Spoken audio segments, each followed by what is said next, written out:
Hello there, welcome to Better at Work. And guess what? We're in London. And who's here? It's only Annette. Annette, welcome. Hi, Cathal.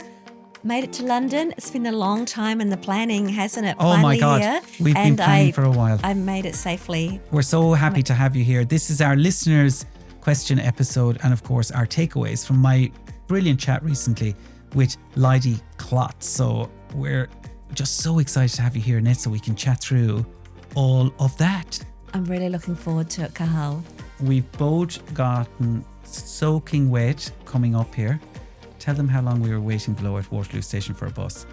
About 40 minutes. Yeah. And then And it was always 2 minutes away. So we've had an interesting morning, but actually we had a lovely morning coming in. We've had a lot of chat time. We've had a lot of chat time and we've also gotten soaked. So if we look a little bit like drowned rats, we do apologise. But we're very excited to be here. And you're here. Tell them a little bit about your walk, because so many people have been listening in to know what happened. Yeah, well, I was really fortunate to be able to walk on the Camino with 5 friends from Sarria to Santiago in Spain. And it was amazing, really beautiful countryside. Walked between 25 and 30, sometimes more kilometres a day. There was a lot more uphill than I thought. Amazing food. I have got 2 black toes and 3 or 4 blisters, but it's I would highly recommend if you can doing a walk like that. And we spent time together with the girls chatting. We had time on our own when you need to go at your own pace. It was just wonderful experience, and I loved Santiago. I know. I mean, you've got us all thinking we want to do this walk as well. You were saying about this one in Portugal. There's one from Portugal that you can do up to Santiago, which is 12 days. So this was a 5-day stint. And then she's been at our house and she's been a great guest.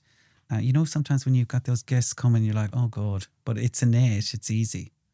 Annette, the only thing, what was so funny was she hadn't had a cup of tea since when? 23rd of May. She knew the exact date, time that she last had a cup of tea. I've been overdosing on the tea since I've arrived. Yes, since she's arrived. Every time I go around, I see a cup left. I'm like, that's Annette. She's got, it's like there's a trail of tea around the place. Valley. But it's so nice to have you with us. It's lovely to be here, Cathal. And Annette's so great with the kids. She was up last night reading Ayla. How many books did she make you read? 4. 4 I loved books. it. Yeah, I loved it. And Ayla was explaining to Annette all about Unicorn Academy. I've learned all about the Unicorn Academy. What else was she telling you? She was telling you about... She wants to try horse riding. She wants to try horse riding, okay. Yeah. That's the first I've heard of that. And the Sleeping Beauty story, we went through that. She's got a lot. Oh yeah, I heard her saying to you the prince needed to come to wake up Sleeping Beauty. Anyway, it's so lovely to have you here. Well, let's get into it, right? Because we had a great chat last week with Leidy Klotz. Am I saying Leidy? That's right, Leidy Klotz. Leidy was brilliant. Yeah. So for anyone that hasn't listened, it's on YouTube, Spotify, Apple, wherever you get your podcasts. Leidy, I had the main chat with him last week. He's a behavioural scientist whose research reveals how the spaces where we live and work and play influence how we thrive. And he shared a lot of practical science-backed ideas that help people and teams work with more clarity. Now, the book is called In a Good Place, How the Spaces Where We Live, Work and Play Can Help Us Thrive. And I loved the book. I mean, I went on and on and on to you about the book, right? Non-stop. The chat was even better. He's such a nice man, Leidy. And he was the author of that book, Subtract. Do you remember that? Yes. Brilliant book. Very thoughtful. And I loved how he brought psychology into this whole thing about where we're at. And I don't want to give too much away because I'm sure you've got 3 great takeaways. What did you think of Leidy and what were some of your takeaways? I was really fascinated by the intersection of engineering and psychology and bringing people's feelings and how people experience spaces into engineering, so that his perspective as an engineer, really interesting. And I think the first takeaway from me is his work in the space around that, for a workspace to be really great, that it must meet those 3 fundamental psychological needs of agency, that need to have a sense of control over our environment, and then growth or competence, so that spaces that we can build skills in and prepare the brain for learning. And that really resonated with me with a school that Finn moved to, and his year 11 and 12 that was newly designed, and it had all the spaces for peer-to-peer or student-to-student learning that were designed for that, and how that school just felt different to it's so true. Floors and floors of corridors and rooms off it. It had these stairwells where the kids could sit and talk about, have their lunch together, but also hang out together in the building and outside of class. And then the last one around that connection, that need for community and belonging, and how design choices and physical spaces foster or undermine that genuine human connection. So just the takeaway for me was learning and understanding those 3, how they interplay together. I love that, by the way. I want you to keep going with your 3, but when I was listening to the book and out walking, when I heard him talk about the agency, the growth, the connection, I was like, that makes so much sense, because they are such a need that we have. The agency piece in particular, in some ways, the offices we go into today, you don't have the agency, because you're often, you're told, well, these are the free These are the hot desks, these are the your hot neighbourhood. desks. And if you happen to be, for whatever reason, not getting there till 9:20, you've got to take the last desk standing. Yes. And that will probably be the worst spot that no one wants, with the bad aircon or the hot sun exactly. or what.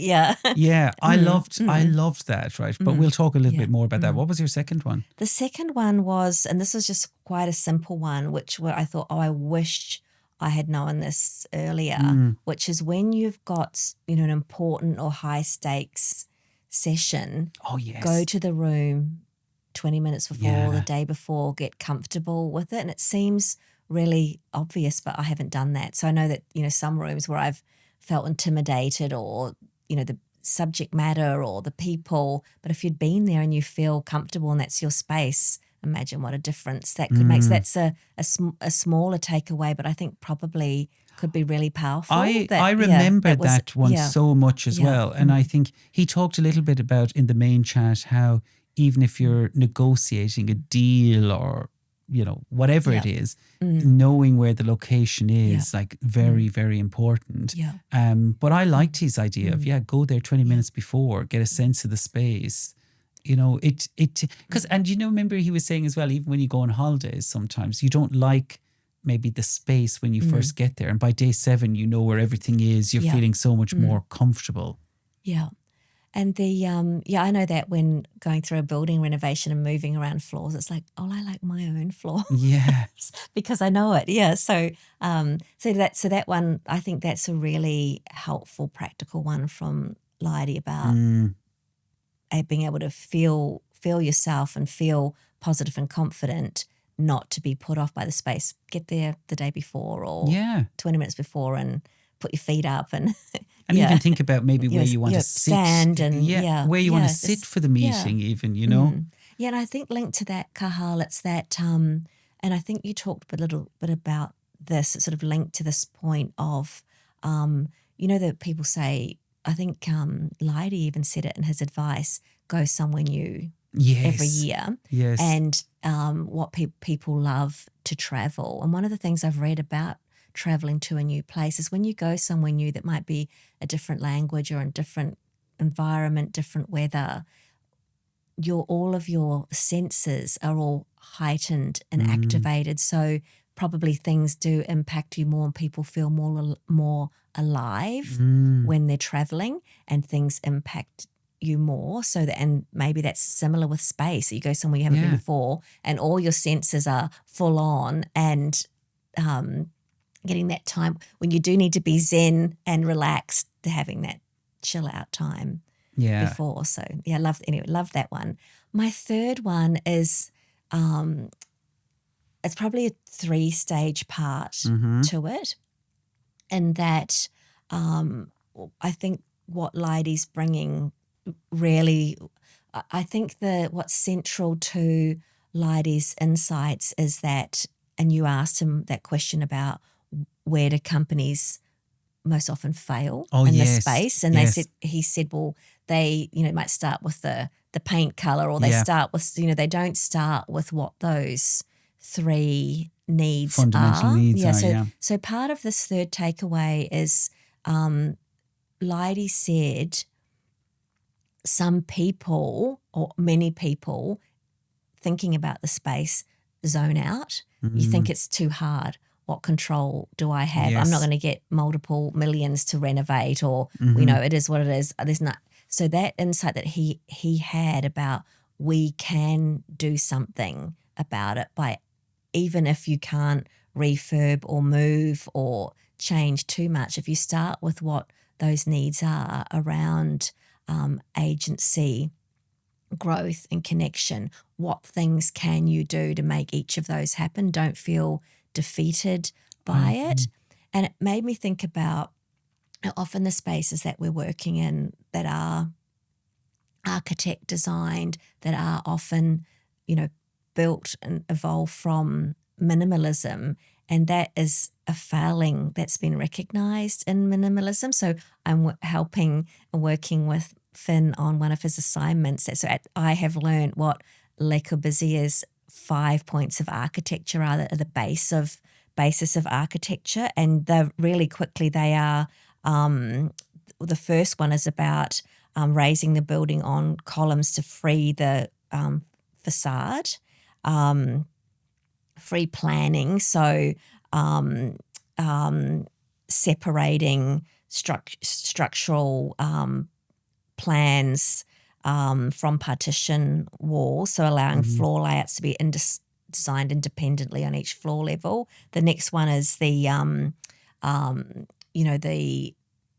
facade's not dictated by the building, with the use of concrete, having ribbon windows to let lots of light in, and then having a roof garden. So those are the Le Corbusier's 5 points of architecture that informed modernism. I have absolutely wrecked them and not articulated them like an architect would, but people aren't mentioned, and that's the criticism of modernism, which is so much part of the workplaces that the workplaces and that tradition that carries forward. And so and I think that's a lot of what we experience, in that the projects, the big buildings, are severed communities and produced environments that align with the philosophy of architecture, but they're human, alienating, and that the people are like little stick figures in the drawings, and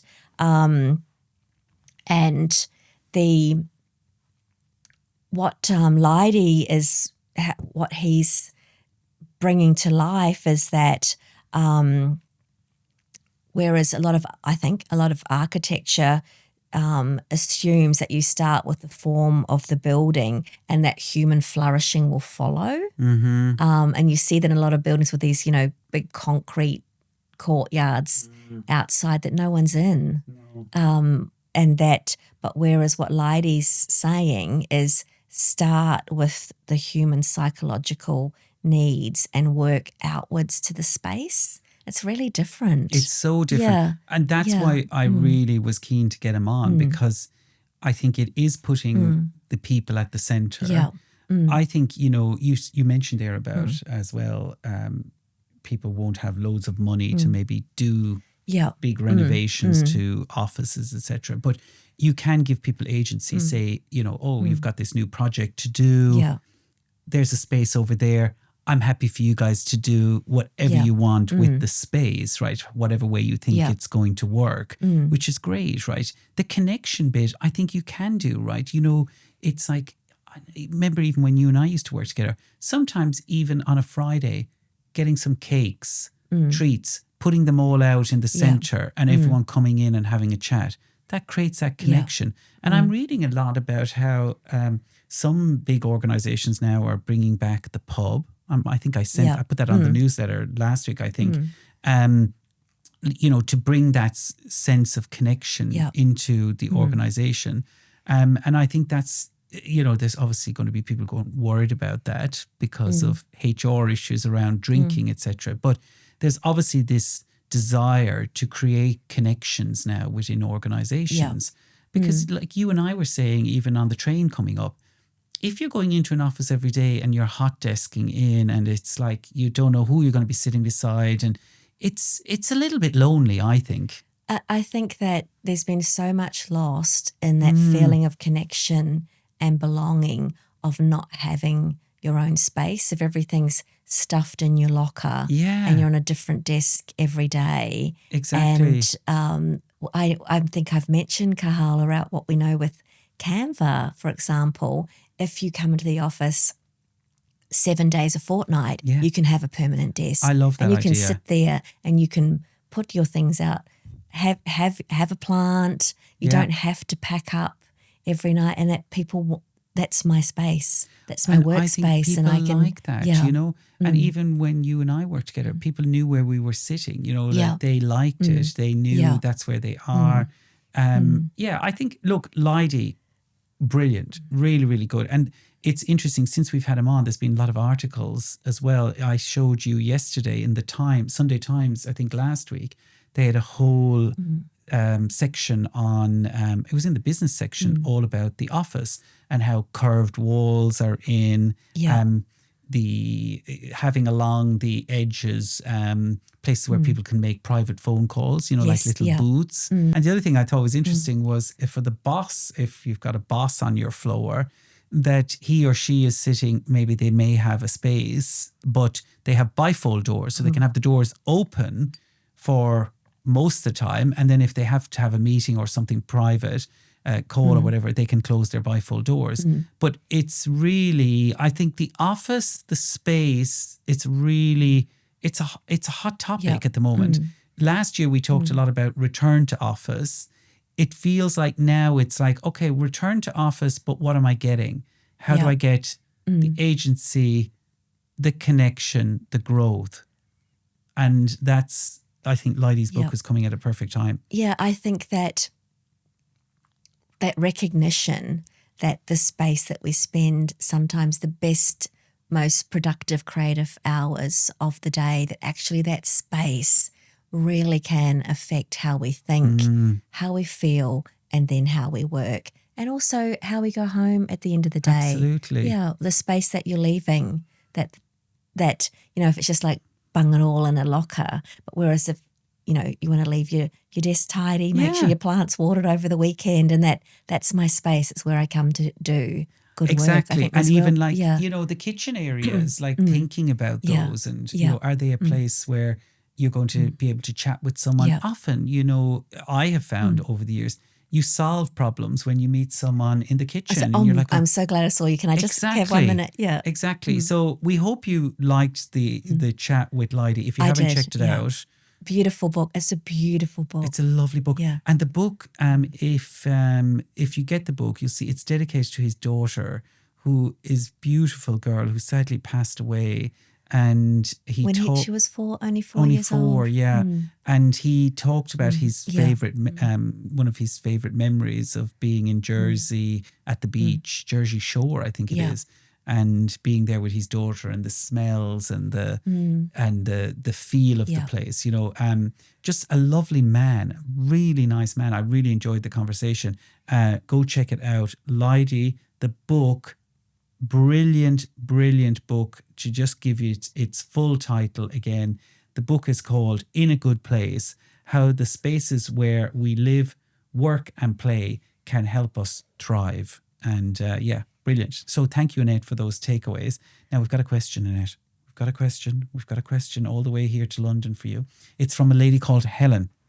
Now, Helen is very worried about her husband as he is working round the clock and she feels like they are losing connection. Helen understands why he is working like this, as she's also worked in corporate herself, but is stuck on what to do to help him, as he keeps saying, "You don't understand. I don't have a choice at the moment. Please help." There we go. So that's Helen. I think a lot of people have been in this situation. I mean, you and I, we actually do chat about the questions to anyone listening. This question, we were like, wow, we've been there ourselves. What's your first response to Helen?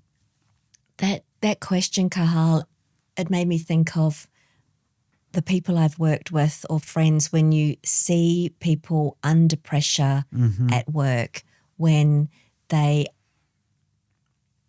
unhappy, stressed, anxious, it's not going right, the problems with peer relationships or boss relationships or stakeholder relationships, or not being able to get delivered what they have to deliver, and how it can change their posture, the look on their face. They're not laughing anymore. You can just see that descent. You can see it fade from. You can see joy fade from their faces.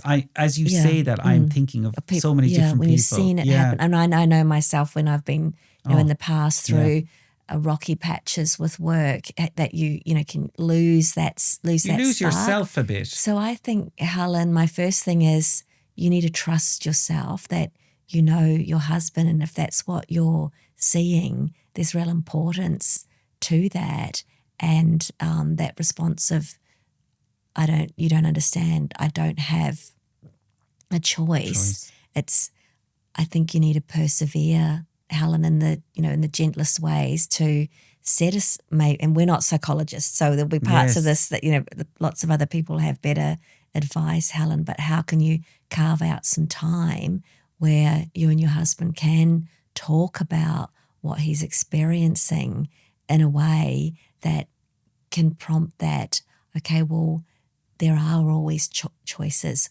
What are the alternatives? If it's not you who can help, is there someone else? Is there a coach? What's at the cause of some of the overworking, and is there someone else who could workshop that with Helen's husband? So a mentor or an advisor to actually help outside of the work day get to that bigger picture about, okay, well, what are the interventions where there could be a choice? Because when we've talked about it, Cathal, and other episodes around when that stress and anxiety and the high cortisol goes on, it's actually shortening your life. Absolutely. It impacts your heart health. Amy Gallo said that to us, impacts didn't your she? sleep and contributes to inflammation. All of those health impacts that I know I've had over time with stressful work situations. So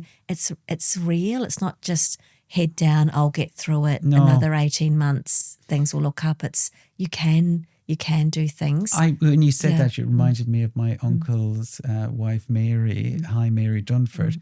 And she used to say, you don't want to end up like a shriveled up old prune. Yeah. Because, you put yourself under that much pressure the whole time. I think when I read Helen's question, and we edited it slightly, just sometimes we do that just to make it less obvious who the person is. But the thing that really stuck with me was they were losing connection. Yes, yeah. So that's very sad because, Helen's obviously in this relationship with her husband, and the fact that she feels she's losing connection. And maybe, Helen, that is nothing to do with you. He is just so stressed and so, focused, maybe is the wrong word. But so I get the sense he's very stressed because he's working round the clock. And she understands it as well because she's been in that world herself. I'm just trying to go off of what advice I would give Helen and to him. Having been there like yourself, I remember that I used to not sleep. It was very stressful when you're in a high stress environment. And because that stress can come from different levels. It can come from maybe you have a very stressful boss, or the organization's under pressure, or there's a multitude of reasons why it comes. But I think I keep coming back to the fact that she feels like they're losing connection. And I'm wondering, would something like even going for a walk help? Sometimes there's nothing better than just having a walk. Even and if it's late at night. Even if it's late at night. Yeah. And Helen, the thing I found in the past when I have been like your husband, I think it was it her husband? Yeah. Yes. Yeah. Husband. even when I was stressed and I go, oh God, I don't have time really to go for the walk, I always felt better afterwards. Always felt better after the walk. And some people, now her husband mightn't want to talk too much about it. You know, Helen might be like me. I'm a fixer, right? Yeah. So she might be thinking, I want to try and do all I can to fix this situation. But maybe, Helen, it's better to just let him talk it out. Yeah. You know, Listen, you know, the fact that he says you don't understand, that's help me understand. help me understand, you know, and Helen, Or I want to understand. yes, I want to understand. What can I do? What can I do to help? And, you know, it could even be that he just, maybe Helen, you can start, you know, modeling some behaviors around him. You know, I was reading a lot about how that last few hours of the day are very important. Go for the walk after dinner. Yeah. No phones for the last hour. I need to listen to this advice myself. And actually 8 hours sleep can have a huge impact. And the Caroline Webb advice about reflect on the day of what went well. Yes, I love that too. The 3 good things. Yes. Focuses for tomorrow. So that having that. Yeah, having that like end of day reflection. But I think, Helen, for you, it's probably, I think the biggest thing I'm worried about for her is the losing connection, because the relationship hopefully is more important than his relationship with the job. But I think the niggle is the understand. How can she help? How can she understand more? And what can she do to help? And is there some ways she can model some good behaviors that might give him a secondary benefit? And then to your point, maybe it's some coaching he needs at work.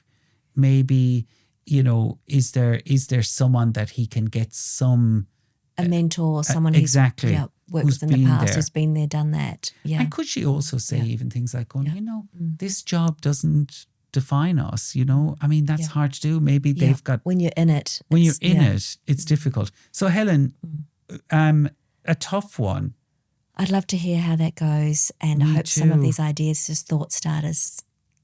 Yeah, I think it's a tough one, Helen. And hopefully, as Annette said, we're not psychologists, but we've seen it. Yes. We can totally picture. And it is serious. It's serious, and we can picture the scene, and we can totally see what's happening.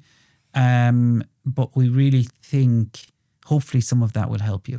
Hopefully that helps you.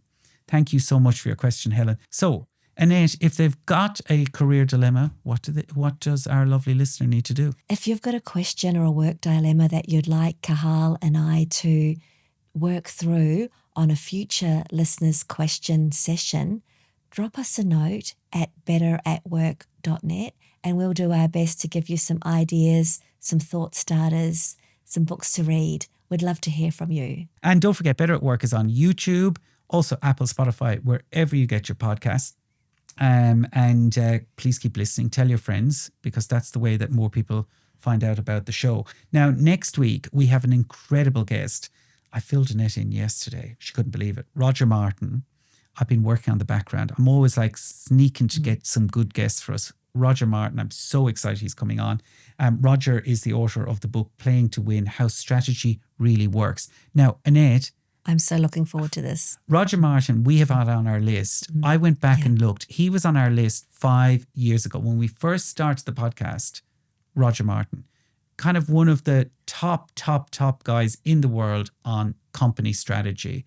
And interestingly enough, I ended up chatting to a neighbour.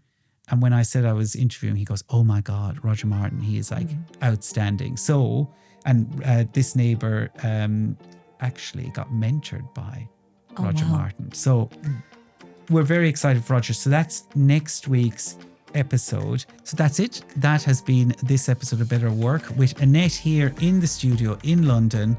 How freaking great to have you here. It is so good. I've loved being in person. It's a different conversation. It's very different, actually. Yeah, it's really, really lovely. And it's so nice that you're here. And guess what? We're going to be doing a few more episodes, Annette and I, while she's here. So watch this space. And Annette, hopefully, will dry off. And guess we're going to go meet one of our fans a little bit later on. Angela Collins. Yes, Angela's in London. We're very excited to meet her. Angela. But thank you for listening, and we'll talk to you soon.